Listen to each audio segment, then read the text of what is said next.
What's up, everybody? So the Miata is almost done. I'm so excited to be where we are right now. All I need to do is actually wrap the exhaust. And I did something I didn't expect to do that actually turned out really, really cool. And I'm super excited to show you guys. I wish I would have filmed me doing it, but it really was kind of anticlimactic unless you just wanted to watch me drill a hole, grab some tin snips, and just... Now you hear the fans are on. The fans are on for good reason. It's hot in this garage.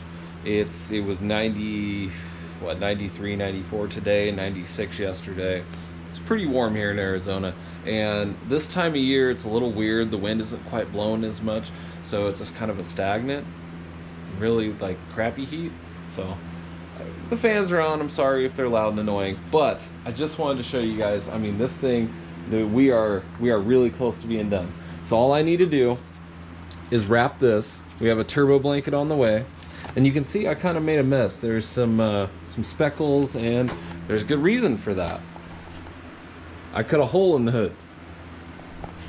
I've never done that before, and most people who've done this before, at least as what I've seen in videos, they don't have good luck doing it. And to be completely honest, I'm really surprised it turned out this good. So before I go about wrapping the exhaust, real quick, I just want to show you guys this. This is super cool. I'm really excited. I hope you guys are excited to see this as I am. So, drop the hood down. Okay, you know there's a hole. You can kind of see there's a hole, and you know I haven't brought you up close to it on purpose, but I think it's really, really neat.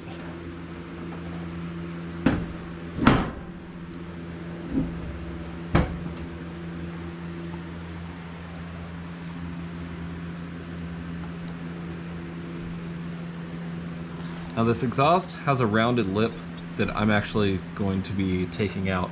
I'm gonna make it to where it's you know, just a straight out. It looks really neat having this kind of like, you know, beveled look or whatever, but it does kind of get in the way of the exhaust. It's stupid. I really don't like it. So I'm gonna take just that little lip that's on the inside there off, but otherwise I think it's really cool. Looks like it's ripping out.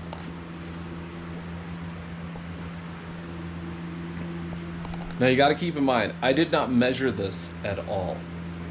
The pipe was not measured. This was not done on purpose. This was just something that I did on a whim, and it kind of happened as I went. Even this here, I mean, all I did, which I think I filmed a little bit of it, and I'll show you guys, well, right here.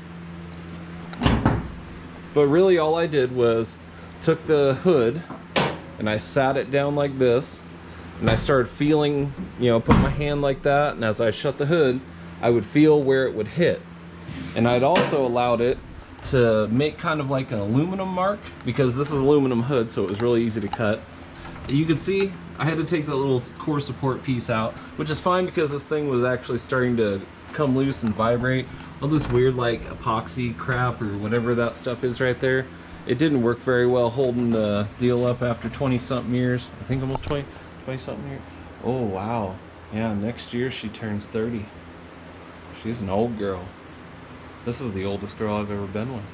No, I'm just joking. Car-wise, no, this is actually pretty young for me. Usually I stay in like the 60s, 70s, 80s. My Dodge truck and the Durango, the 99s, those were my newest vehicles. Until this here. This is actually the newest vehicle I personally have ever owned. This is a 2000. Woo. See, this is when you know your hood shuts nice and you just leave it alone. And it does that. That's kind of satisfying. So I got the exhaust off, got the O2 off, as you can see as well. And I've got some gloves underneath this, but before I do that, I'm actually going to put a layer of paint over top of this, so anything that's exposed, it wasn't treated. As you see, the stainless did cook itself a nice gold color, which we are going to miss that. Too bad, because everything else is pretty ugly anyway.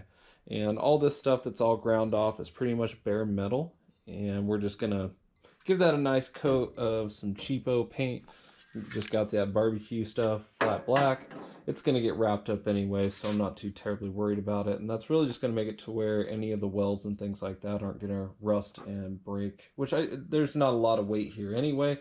It's just something I want to do as a precaution before we put on the heat wrap, just in case any moisture does get inside the wrap at some point in time.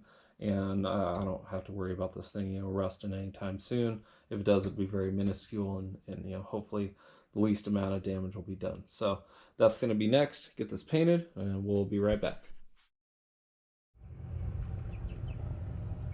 I'd say that a doer. She looks good to me. Nothing like the Arizona sun to bake your paint.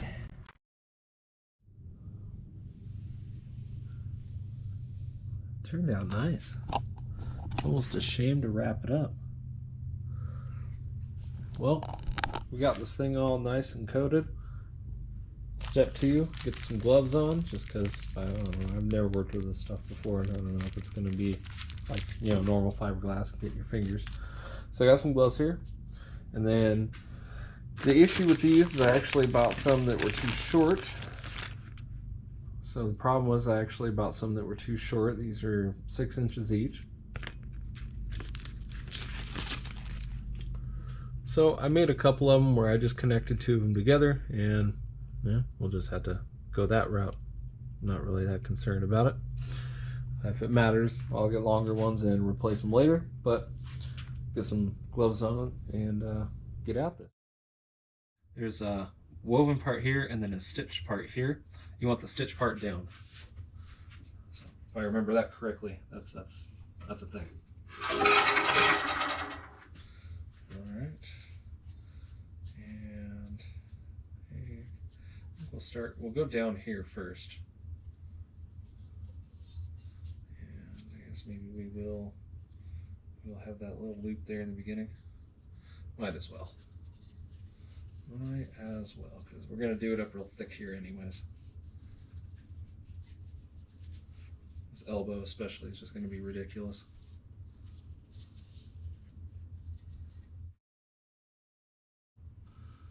And bring it around. Perfect. And then give it another one. There's definitely a lot of fibers from the fiberglass, so I'm glad that I wore these. I'm also glad that I turned the fans off. Okay, we do want a little bit of the pipe to stick out. Try to do something like this. I guess I'm actually not concerned about the hood part sticking out.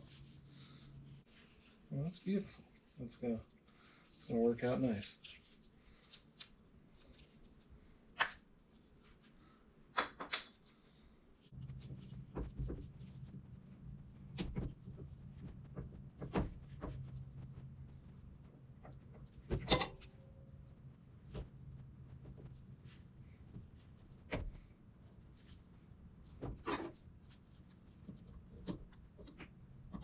There we go. Good enough for me. I don't see the point in putting one up here. I'm not going to mess with it that much.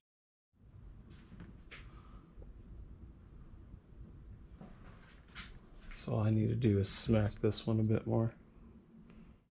I mean, how many times in your life did you get to willingly pick up a hammer and just start beating stuff with it? Because that's really all I need to do. Not many times in life you get to do something like that. Take advantage of it and enjoy it when you can. Alright, so grab this one. Gently. There we go. Same with this one.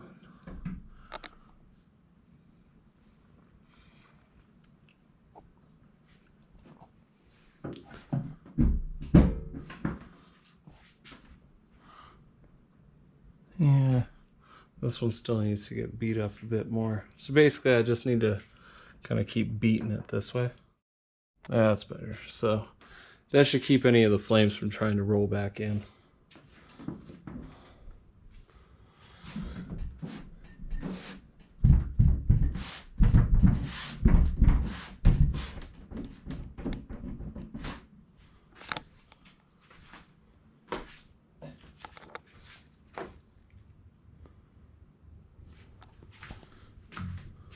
I think it looks pretty cool.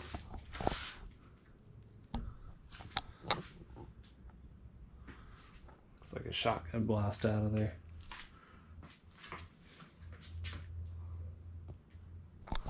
Good enough for government work, right?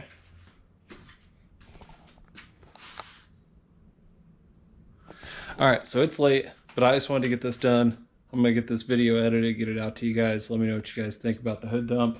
Tomorrow, we'll give it a start, and it's ready to drive. So I'm probably gonna take it off jack stands tomorrow. I'm tired of waiting on them to get the wheels in that I need, or the tires rather, for the wheels.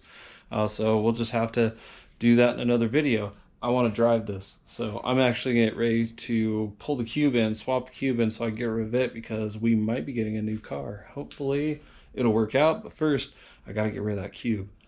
So this is good. This is ready to go, and this is ready to put to the side for a minute so we can get something else going on too.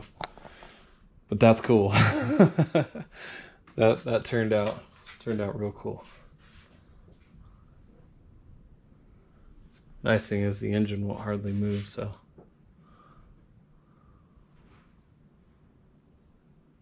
I dig it. Peace.